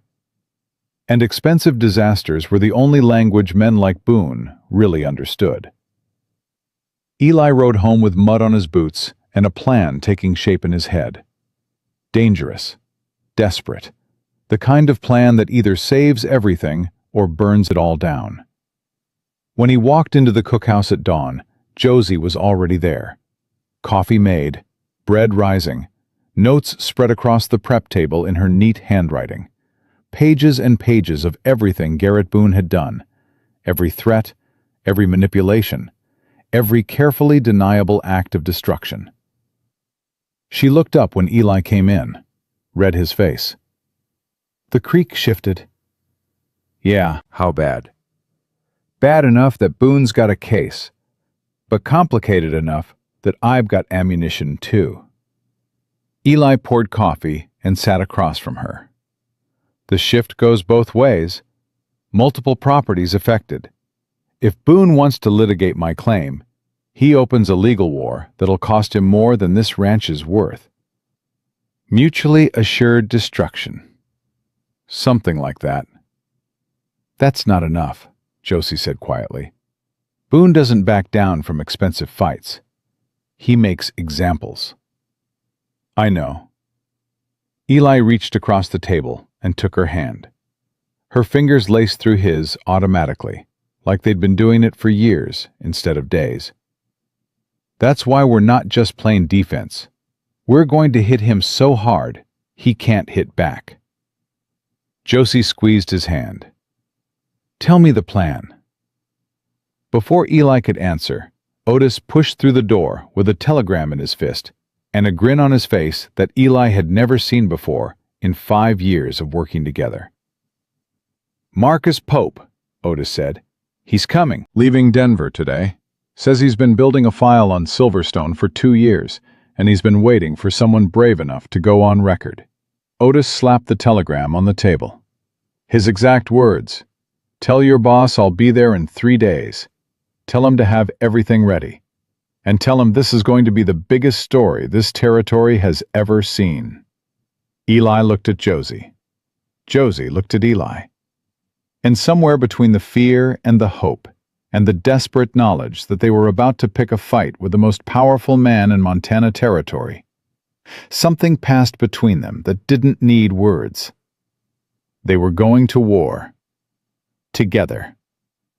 And God help Garrett Boone, because Elijah Harlan had finally found something worth fighting for that wasn't just land or water or survival. It was the woman sitting across from him, with fire in her eyes, and his hand in hers. And he would burn the whole territory to the ground before he let anyone take her away. Marcus Pope arrived on the 3rd day, just like he'd promised. He rode in on a rented horse that looked about as comfortable with the frontier as Pope himself. A lean, sharp-eyed man in his 30s, with ink-stained fingers and the kind of restless energy that came from chasing stories the way other men chased gold. He dismounted in Eli's yard, looked around at the ranch, the crew, the cookhouse where Josie stood in the doorway watching him, and said, "Which one of you is Harlan?" "That'd be me," Eli stepped forward. Pope shook his hand hard enough to mean it. "I've been waiting 2 years for someone to go on record against Silverstone. 2 years of collecting scraps and rumors and dead ends because everyone's too scared to talk. Your foreman's telegram was the first real break I've had." He looked at Otis. "Mr. Redmond, good to see you again. Wish it were better circumstances, Marcus." "Better circumstances don't make good stories." Pope pulled a leather satchel from his saddlebag, thick with papers. "I've got files on Silverstone going back 5 years. Suspicious accidents, property seizures, court rulings that don't add up. What I don't have is people willing to say it out loud with their names attached. That's what I need from you." Eli led him inside the cookhouse, where Josie and Henry were waiting with their own stack of documents. Josie's meticulous notes, Henry's list of victims, copies of threatening letters, and suspicious inspection reports that Henry had been quietly collecting for months without knowing what to do with them. Pope spread everything on the prep table and went through it with the focus of a man reading a map to buried treasure. He asked questions, sharp, specific, the kind that cut straight to the bone of things. When did Boone first approach you? What exact words did he use? Who else was present? Do you have dates? Do you have witnesses? Josie answered everything without flinching. Clear, detailed, steady. Eli watched her lay out the worst experience of her life for a stranger's notebook and felt something swell in his chest that was equal parts pride and heartbreak. She shouldn't have to do this. No woman should have to catalog the ways a powerful man had tried to own her just so a newspaper might care enough to print it. But Josie didn't want his pity. She wanted justice. So Eli kept his mouth shut and let her talk. Henry was harder. His hand shook when he described the escalating pressure, the inspectors who appeared without warning, the insurance problems, the suppliers who suddenly couldn't fill his orders. His voice cracked twice, and both times Josie reached over and held his hand until he could continue. He was ashamed. Eli could see it in the way Henry couldn't meet anyone's eyes. Ashamed that he'd been scared. Ashamed that he'd almost given in. Ashamed that his daughter had to flee her own home because he wasn't strong enough to protect her. "Mr. Calloway," Pope said when Henry finished, "what you've told me takes courage. I want you to know that." Henry shook his head. Courage would have been saying no to Boone 2 years ago and meaning it. "You're saying it now. That counts." Pope spent 3 days at the ranch. He interviewed every crew member who'd witnessed Boone's visit. He rode to Copper Hill and tracked down 4 of the names on Henry's list. People who'd lost businesses or property to Silverstone's expansion. 2 refused to talk. 2 others had been waiting for exactly this. Bill Crawford, the freight operator whose company had been destroyed by a series of mysterious accidents, sat in Henry's back parlor and talked for 3 hours straight. His voice was steady, but his eyes burned with the kind of anger that comes from being robbed and watching the thief walk free. He had records, dates, repair bills for equipment that had been sabotaged so carefully it looked like wear and tear unless you knew what to look for. He'd kept everything, hoping someday it would matter. "I knew it was Boone," Crawford said. "Everybody knew. But knowing and proving are different things when the man doing it owns half the territory." Martha Henderson was harder to find. She'd moved to a small cabin outside town after her hotel burned, living on savings that were running out fast. When Pope told her what they were doing, she started crying. Not from sadness, from relief. From the sheer, overwhelming relief of someone finally asking what had happened to her and actually believing the answer. "The fire investigator said faulty wiring," Martha told Pope, her jaw tight. "I'd had the whole building inspected 8 months before. New wiring throughout. Cost me everything I had in savings, but somehow, miraculously, the wiring failed. And somehow, miraculously, all my insurance documentation had errors that voided my claim. And somehow, miraculously, Boone's company made an offer on the property 3 weeks later." Pope wrote it all down. Every word, every detail, every piece of a pattern so clear and consistent that dismissing it as coincidence would require either blindness or corruption. On the 3rd evening, Pope sat at the cookhouse table with Eli and Josie, his notes spread around him like fallen leaves, and said, "I've got enough." "Enough for what?" Eli asked. "Enough for front page, multiple articles, the full treatment." Pope leaned back. "The pattern is undeniable. 12 documented incidents over 5 years, all involving Silverstone, all following the same playbook: approach, pressure, mysterious problems, capitulation, or destruction. Boone's name runs through every single one. Combined with your testimony, Crawford's records, Henderson's inspection documents, and the water rights challenge against you, it's the most complete picture of corporate intimidation I've ever assembled." "Will your editor run it?" Josie asked. "My editor has been trying to nail Silverstone for 3 years. He'll run it tomorrow if I can get to a telegraph office tonight. Copper Hill Telegraph closes at sundown, Otis said from the doorway. Then I ride to Copper Hill tonight. Pope, Miss Calloway, I want you to understand what happens when this publishes. Boone will retaliate. He'll deny everything. He'll call you liars, attention seekers, disgruntled competitors.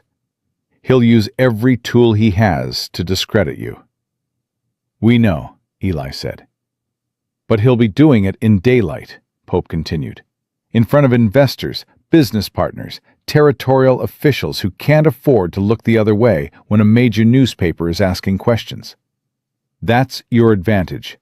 Not that you're stronger than Boone. You're not. But once this story breaks, everything he does to you becomes evidence. Every threat, every retaliation, every suspicious accident points right back at him. You become too visible to destroy quietly. Insurance through attention, Josie said. Pope pointed at her. Exactly. The best protection you got isn't guns or lawyers. It's eyes. The more people watching, the harder it is for Boone to operate. He rode out that night for Copper Hill with his satchel full of dynamite, disguised as paper and ink. Eli watched him go from the porch, Josie beside him, her shoulder touching his in the dark. Are we doing the right thing? Josie asked quietly. We're doing the only thing. That's not the same as right. No, Eli admitted, but it's the same as necessary.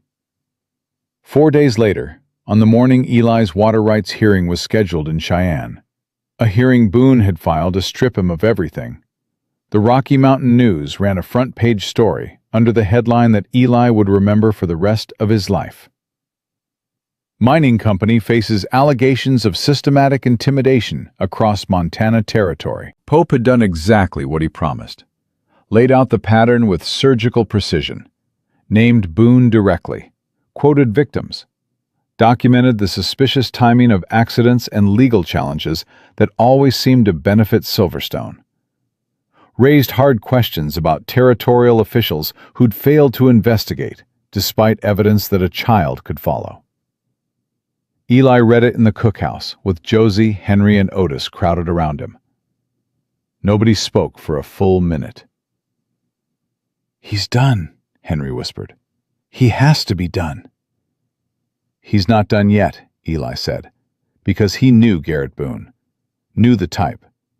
Men who'd built their power on fear didn't collapse from a single blow. They hit back, hard, fast, with everything they had.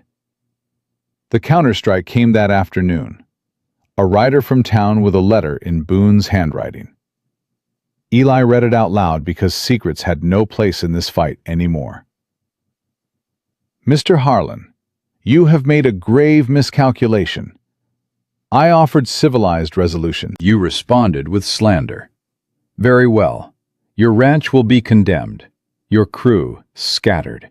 Your name destroyed. Miss Calloway's father will face criminal charges that will see him imprisoned.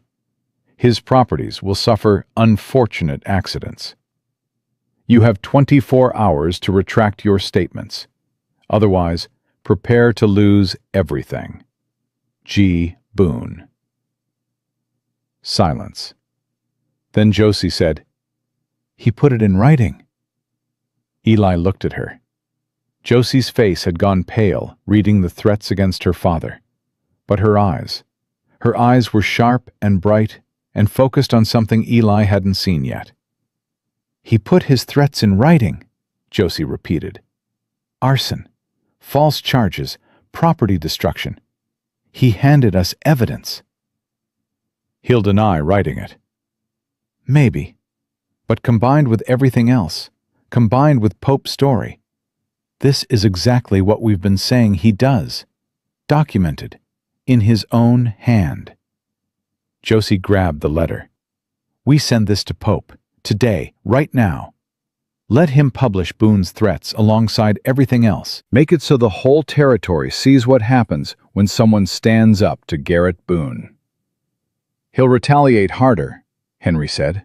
his face gray. "He's already retaliating as hard as he can, Papa." Josie's voice was gentle, but unbreakable. "The only difference is, now people are watching. Every bad thing that happens to us from this point forward points directly at him. That's our protection."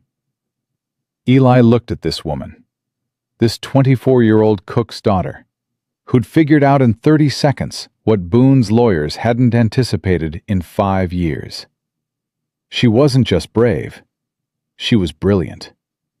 And Boone had made the mistake every bully makes eventually. He'd assumed his victim was too stupid to fight back. They telegraphed Pope. Pope wired back within the hour. "Send letter immediately. Running follow-up tomorrow. Front page. This is the story of the year."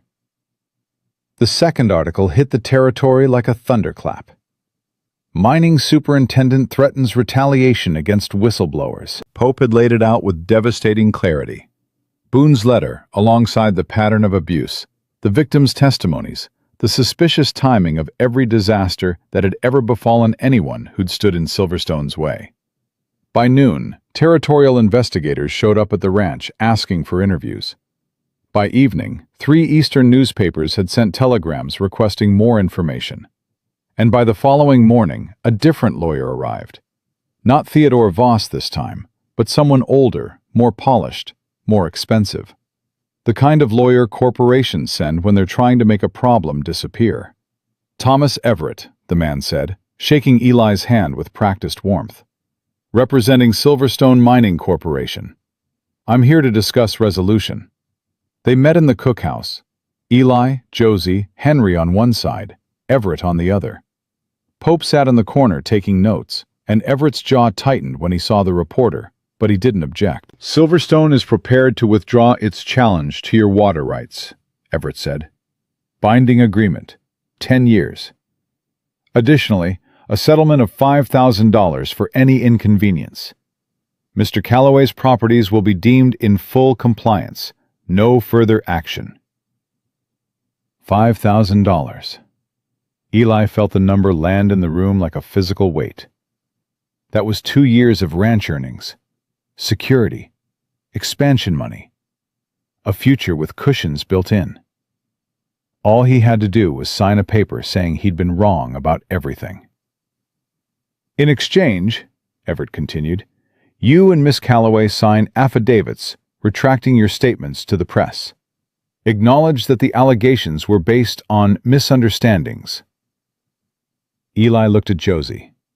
She was staring at Everett with an expression he'd never seen on her face before. Not anger, not fear, but something colder. Contempt. The quiet contempt of someone who's been offered a bribe to forget that they were hurt. "What about Bill Crawford?" Josie asked. Everett blinked. "I'm sorry?" "Bill Crawford, the freight operator whose business was destroyed. Does he get $5,000 too? And Martha Henderson, whose hotel burned down? And Sam Fitch, whose water rights were stolen in a rigged courtroom. Do they get settlements? Do they get their lives back?" "Miss Calloway, I'm here to discuss your situation specifically. Our situation is their situation." Josie's voice cut like a freshly stropped razor. "We're not special. We're just the ones who happen to fight back. There are 12 people on that list who lost everything because Garrett Boone wanted what they had. If we sign your papers, we're telling every one of them that their suffering doesn't matter, as long as we got paid." Everett turned to Eli. "Mr. Harlan, I strongly advise—" "No," Eli said. "Excuse me?" "No, we don't retract. We don't sign. We don't take your money." Eli stood. "You can tell Boone, or whoever's actually pulling strings now that Boone's become a liability, that silence isn't for sale. Not ours. Not at any price." Everett's professional mask cracked just enough to show real frustration. "You have no idea what you're refusing. Silverstone has resources. That sounds like another threat, Mr. Everett." Pope's voice floated from the corner, mild as milk. "Want me to quote you on that?" Everett gathered his papers, stood. "This offer will not be extended again." "Good," Josie said. "The door's behind you." He left. The room went quiet. Henry was pale, gripping the table edge with white-knuckled hands. $5,000. Safety. His daughter's future secured. And they'd just thrown it in the dirt. "Josie," Henry said softly, "that was a lot of money." "That was a lot of silence, Papa. There's a difference." Eli took her hand under the table. Her fingers were ice cold, but her grip was iron. She was shaking, just barely, a tremor running through her that only Eli could feel because he was touching her. She'd just turned down enough money to change her life because 12 strangers she'd never met deserved better than being forgotten. Eli had never loved anyone in his life. He'd made sure of that, built walls specifically to prevent it, spent 13 years perfecting the art of not caring. But sitting there, holding Josie Calloway's trembling hand, after she'd stared down a corporate lawyer and chosen principle over safety, Eli knew with the certainty of a man watching the sunrise that he loved this woman. Completely, irreversibly, in the way his father had loved his mother. The all-consuming, world-ending, life-defining way that he'd spent half his existence running from. And it didn't feel like destruction. It felt like waking up. The next 72 hours were the longest of Eli's life. Waiting. Watching. Every rider on the road could be Boone's men. Every sound at night could be the beginning of the retaliation Everett had promised. Eli posted men on watch in shifts, kept rifles loaded, kept Josie close, even when she told him she didn't need a bodyguard. "I'm not guarding you," Eli said. "I'm guarding me. If something happens to you, I'm done. You understand that? I'm done." Josie looked at him for a long moment. "That's the most terrifying thing anyone's ever said to me." "It's the most honest thing I've ever said to anyone." On the 4th morning, Otis rode in from Copper Hill at a gallop, which Otis never did, because Otis believed that running a horse was an admission that you'd failed to plan properly. He swung down in the yard and strode toward Eli with a telegram in his hand, and something on his face that Eli had never seen there before. Joy. Pure, uncomplicated joy. "Read it," Otis said. Eli took the telegram, read it once, read it twice, read it a third time because his eyes weren't working right. They kept blurring, and he had to blink hard to clear them. Silverstone Mining Corporation had officially removed Garrett Boone from his position as Territorial Superintendent, pending internal investigation. The Board of Directors, facing mounting negative publicity and the threat of territorial investigation, had decided to sacrifice Boone to save the company. They'd released a statement claiming Boone had been operating without proper oversight, and that any questionable tactics were his personal decisions rather than corporate policy. They'd thrown him to the wolves. Josie read the telegram over Eli's shoulder. Her hand came up to cover her mouth. "Is it real?" "It's real," Otis said. "Pope confirmed it through 3 different sources. Boone's been cut loose. No more corporate lawyers, no more company money backing his threats. He's just a man now. A rich man, still dangerous, but a man without an army." "Papa," Josie turned to Henry, who was standing in the cookhouse doorway. "Papa, it's over. He's been removed." Henry read the telegram with hands that wouldn't stop shaking. When he finished, he sat down on the cookhouse steps and cried. Not quietly, not with dignity. He cried the way a man cries when a weight he's been carrying for years is suddenly lifted, and his body doesn't know what to do with the absence of it. Josie sat beside him and held him while he wept. Eli stood a few feet away, giving them space, feeling his own eyes burn in a way he hadn't allowed since he was 14 years old, kneeling in mud beside a river. "Boss." Otis stood next to him, voice low. "There's more.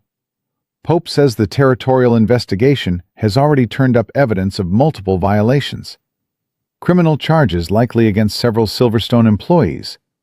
And Boone—" Otis paused. "Boone left the territory yesterday, heading east. Running." Running. Garrett Boone, who'd terrorized an entire territory, who'd destroyed businesses and lives and futures without breaking a sweat, who'd looked Josie in the eye and told her she belonged to him. Garrett Boone was running. Eli let that sink in. Let it settle. Let himself feel, for the first time in longer than he could remember, the sensation of a fight being over. Not just paused. Not just delayed. Over. "Oat," Eli said. "Yeah, boss?" "I'm going to go do something now that I need you to never mention to anyone." Otis raised an eyebrow. Eli walked over to Josie and Henry, sat down on the steps beside them, put his arm around Josie's shoulders, and let 2 tears fall. Just 2. Small ones. Over before they started.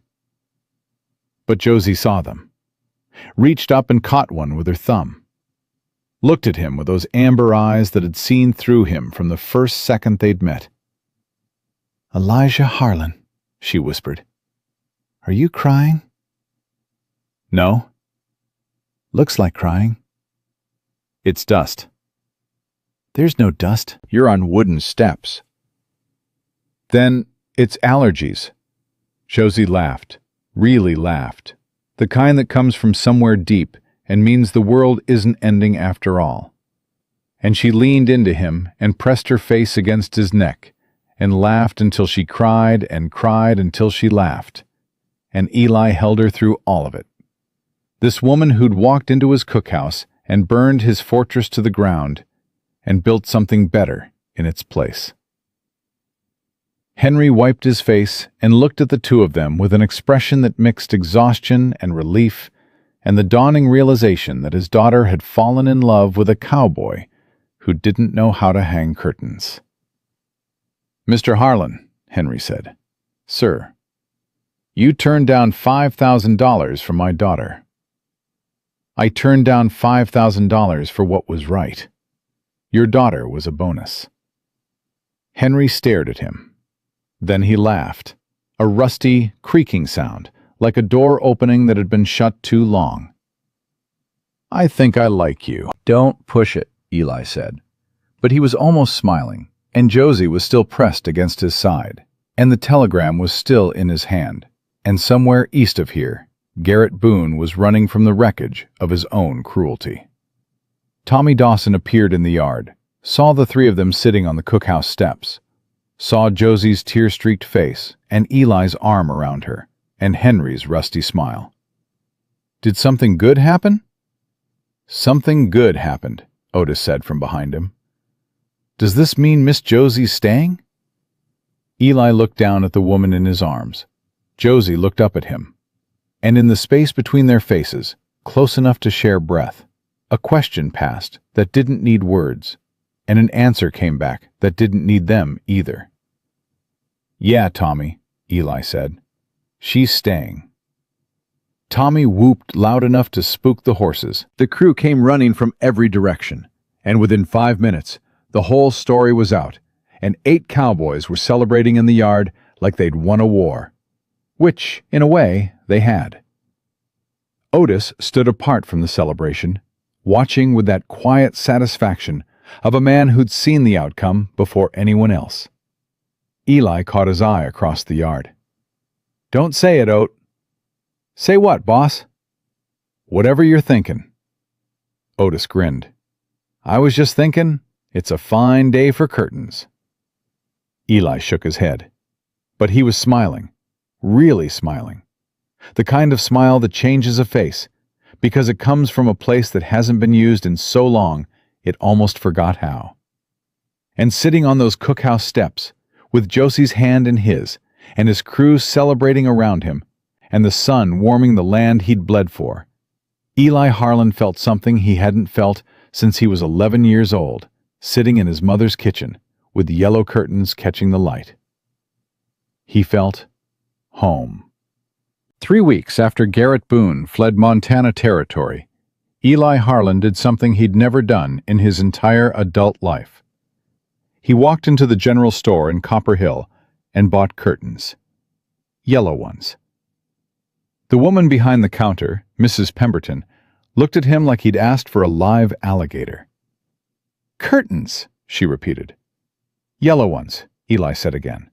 "For windows." "I know what curtains are for, Mr. Harlan. I'm just surprised you do." Eli paid and left before she could ask questions he wasn't ready to answer. He rode home with the curtains rolled up in his saddlebag, feeling ridiculous and terrified and alive in a way that made his hands shake on the reins.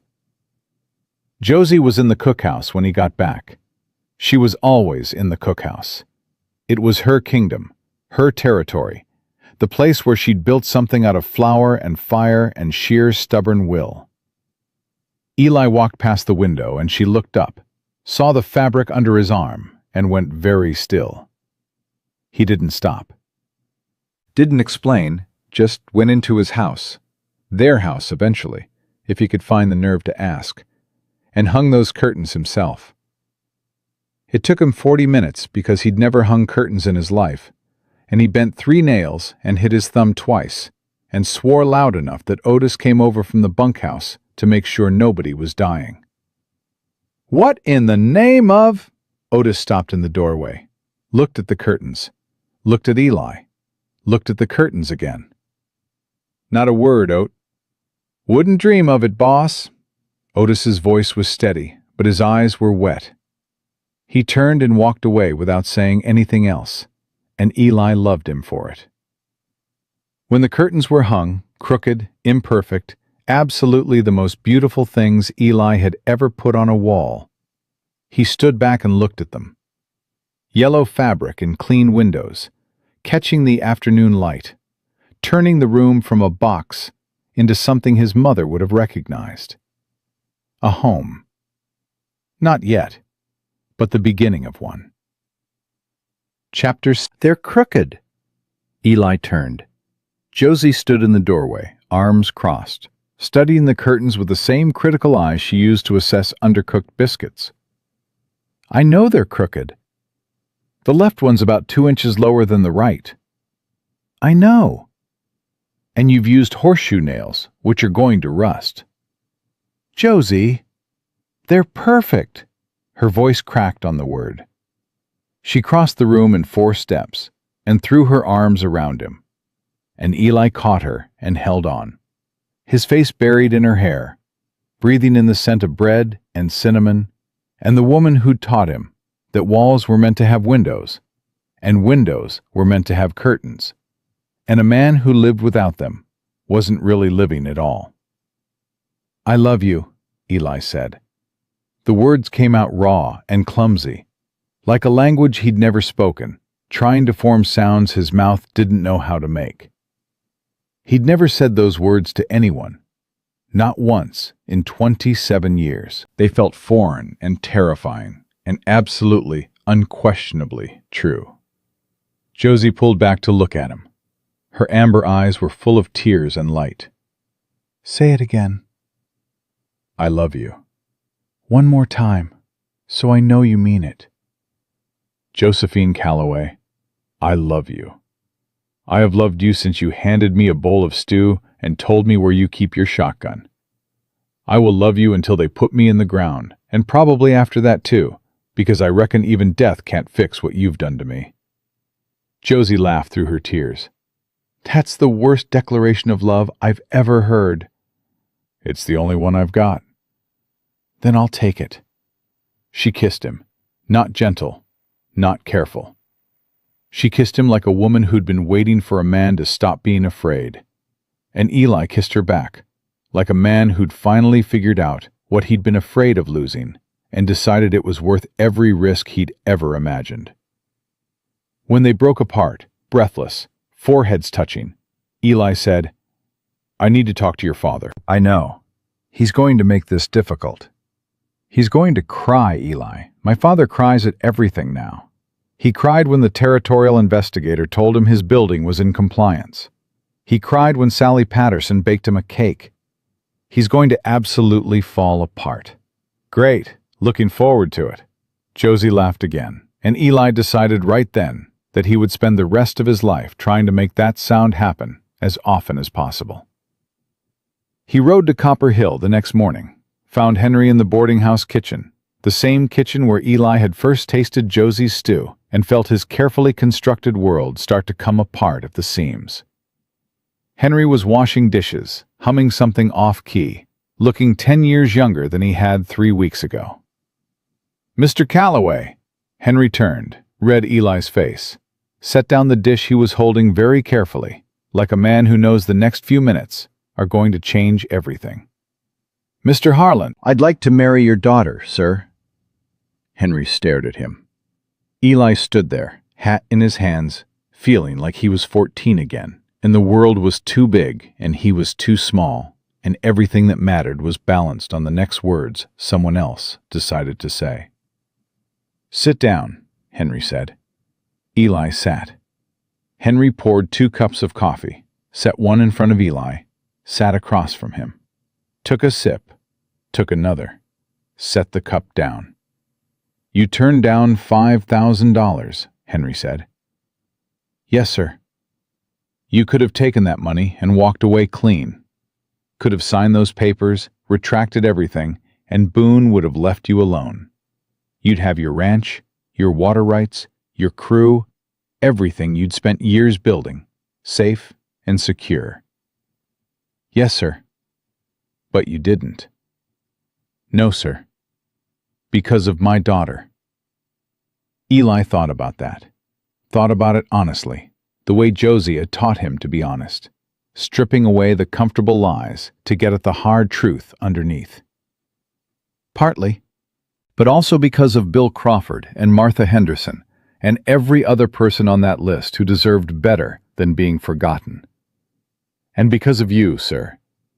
You were scared, and that's nothing to be ashamed of, because Boone was terrifying, and the system was rigged, and you were alone. But you still came to the ranch when Otis asked. You still wrote down every name and every date. You still fought, even when you were sure you'd lose. Henry's eyes had gone bright. Josie did the fighting. I just held her coat. Holding coats is fighting, Mr. Calloway. I've learned that recently. Henry was quiet for a long time. Long enough that Eli started to think he was going to say no, that he'd decide Eli wasn't good enough, wasn't stable enough, wasn't whole enough for a woman like Josie. And maybe he'd be right. Eli wasn't whole. He was cracked and scarred and held together with stubbornness and fear and the recent discovery that loving someone didn't have to destroy you. My wife, Henry said slowly, was the strongest person I ever knew. She ran this boarding house, raised our daughter, kept this whole family going while I fumbled around trying to figure out how to be useful. When she died, I thought I'd never meet anyone that strong again. He looked at Eli. Then my daughter grew up, and then my daughter brought home a cowboy who doesn't know how to hang curtains, but figured out how to fight a mining company. The curtains are crooked. I heard. Henry almost smiled. Mr. Harlan, my daughter doesn't need my permission to marry anyone. She's the most stubborn, independent, terrifyingly capable woman I've ever known. And if she wants to marry you, she'll marry you whether I approve or not. But since you're asking, he reached across the table and gripped Eli's hand. Yes, you have my blessing. Take care of her. I will. And let her take care of you. That's the part most men get wrong. They think love is about protecting. It's not. It's about letting someone in close enough to see the worst of you and trusting them to stay anyway. Eli's throat was tight. She's already seen the worst of me. She's still here. Henry squeezed his hand. That ought to tell you something. Eli bought the ring in Copper Hill from a silversmith who worked out of a shop barely bigger than a closet. Simple gold band with a small amber stone set in the center, the color of Josie's eyes when the light hit them right. It cost him 2 months' wages, and he would have paid 10 times that without blinking. He waited for Sunday, not because Sunday was special, but because Sunday was when the crew rode into town and the ranch went quiet, and Eli wanted quiet for this. He wanted it to be just them, just their voices, just the truth they'd been building toward since the first morning she'd handed him stew and told him she didn't scare easy. He found her by Blackstone Creek. She'd been walking there more often lately, following the water north along the bank, and Eli knew why without asking. The creek was what had started all of it, the reason Boone came after him, the reason the fight began, the reason they'd been pushed together hard enough to crack through each other's armor. The creek was where their story lived. Josie was sitting on the bank under the old cottonwood tree, the one that had shifted sides when the creek changed course. Her boots were off, her feet in the cold water, her hair down in those copper-brown waves that Eli could have watched for the rest of his life without getting bored. "You followed me," she said without turning. "I did."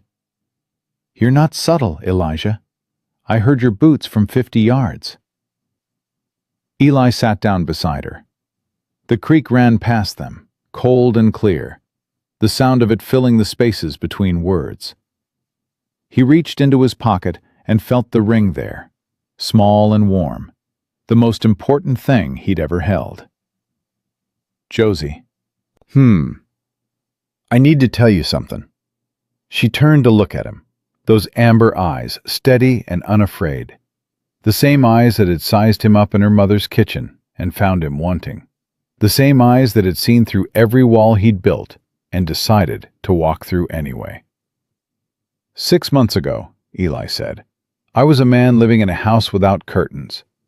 I had land, cattle, water, a crew that worked hard, and not one single reason to come home at the end of the day that wasn't about survival.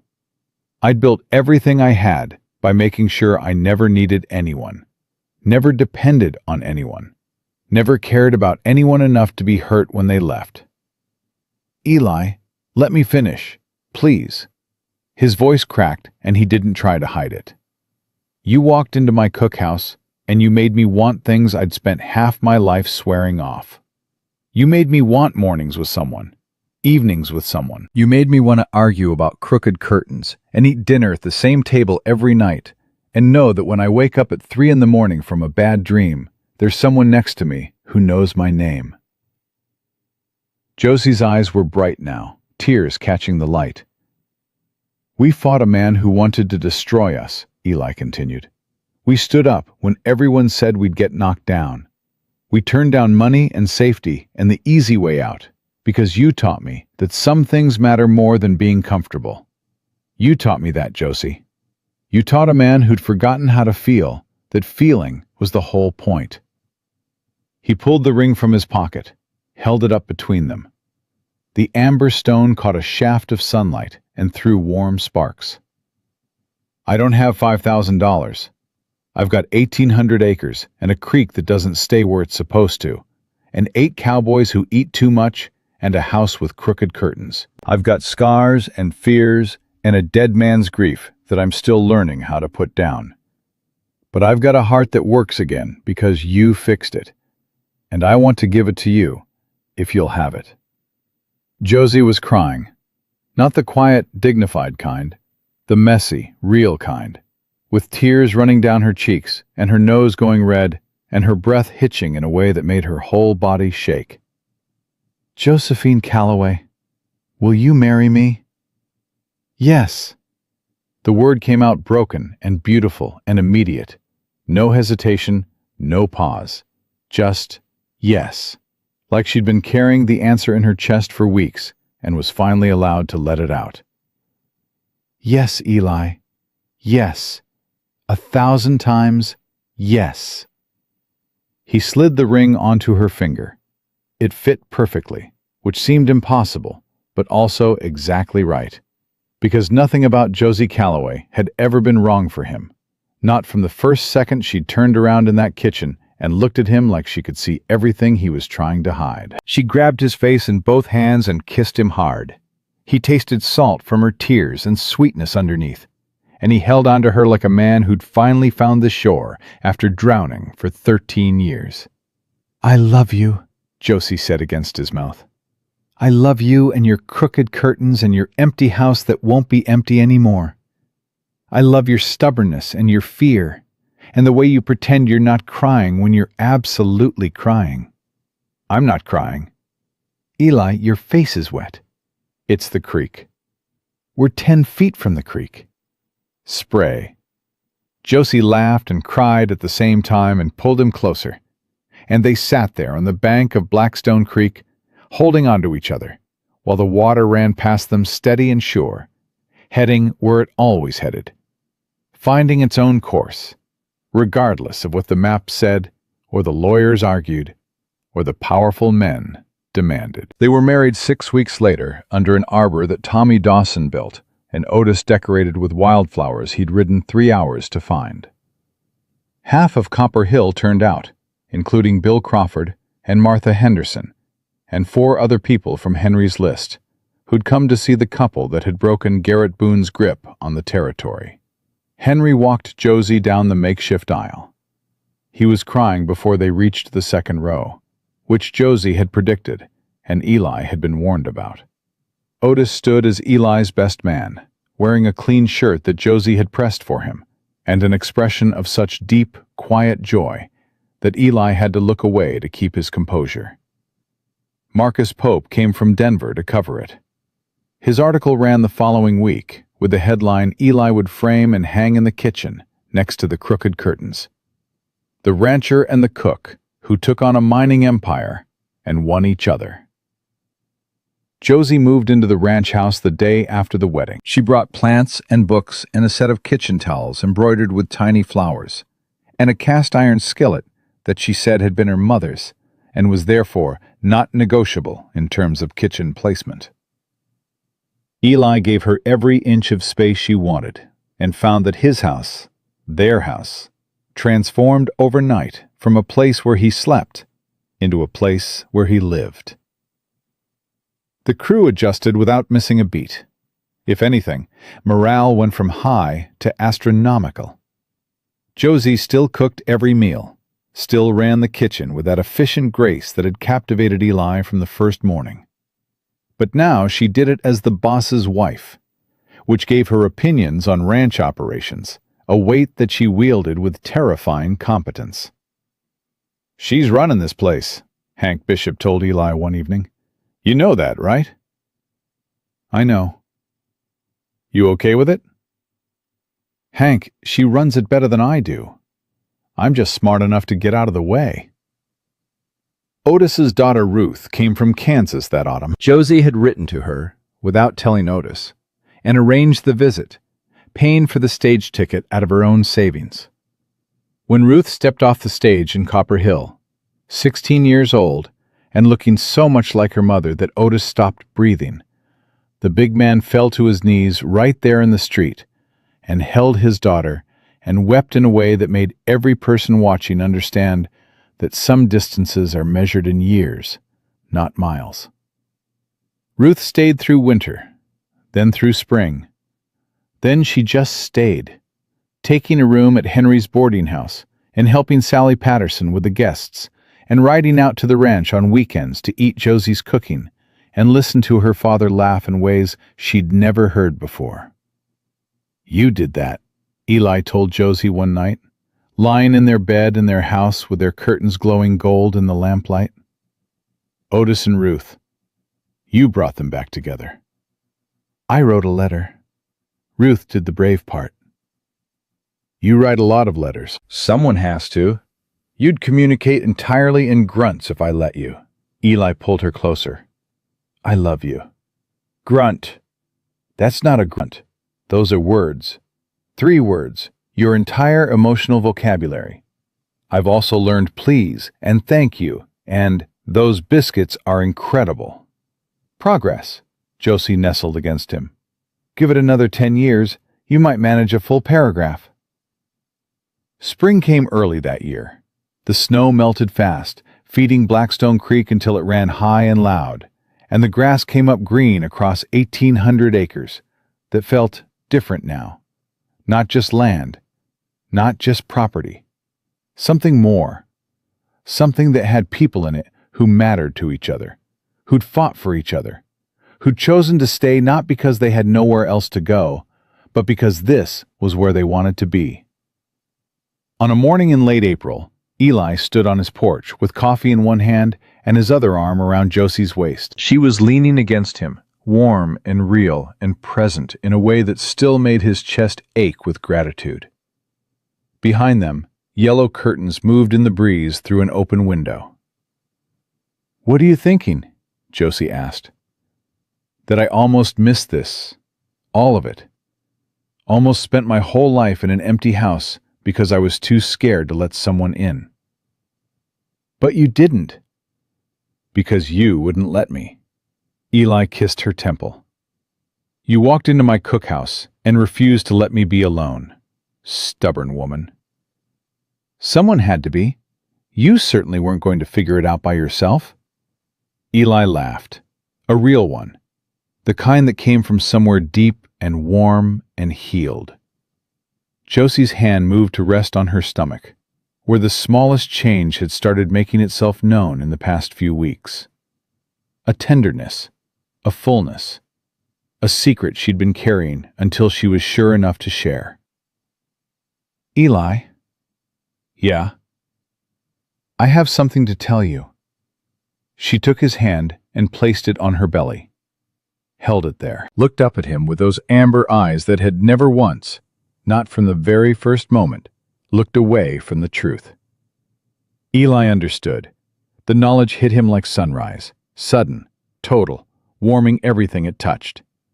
His hand pressed flat against her, feeling nothing yet, but knowing everything, and something in his chest that had been cracked and mended and cracked again, finally sealed over. Not with walls this time, with something stronger. Are you scared? Josie asked, watching his face. Terrified. Good, she smiled. Terrified is how you do your best work. Eli looked out at his land, at the ranch they'd built together, at Otis checking fence lines in the distance, at Tommy Dawson chasing a barn cat across the yard, at the cookhouse where it had all started with a bowl of stew and a woman who wouldn't look away. He thought about his mother's yellow curtains. He thought about his father kneeling by a river. He thought about a 14-year-old boy who'd made a promise to never let anyone close enough to matter. And the 27-year-old man who'd broken that promise because a cook with steady hands and fierce eyes had shown him that the bravest thing a man can do isn't building walls. It's tearing them down. I want to build something that lasts, Eli said. Not just a ranch, not just a name. A family, here, on this land. I want our kids to know what it means to fight for what matters, and to love people, even when it's terrifying. I want them to know that their father was a coward who learned to be brave because their mother wouldn't let him be anything less. You were never a coward, Eli. I was, but I'm not anymore. He pulled her close. You fixed that. I didn't fix you. Josie's voice was fierce and tender all at once. You were never broken. You were just locked. All I did was knock. Eli Harlan held his wife on the porch of the home they'd built together, with yellow curtains in the windows, and a child growing in her belly, and a crew of good men working land that mattered.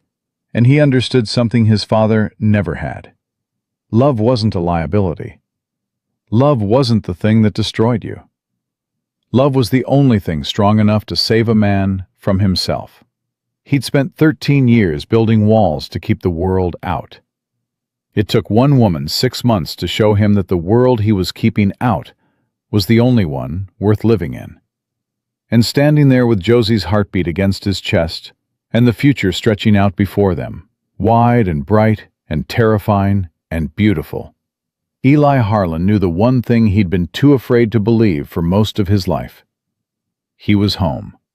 He was whole. And he was never going to be alone again.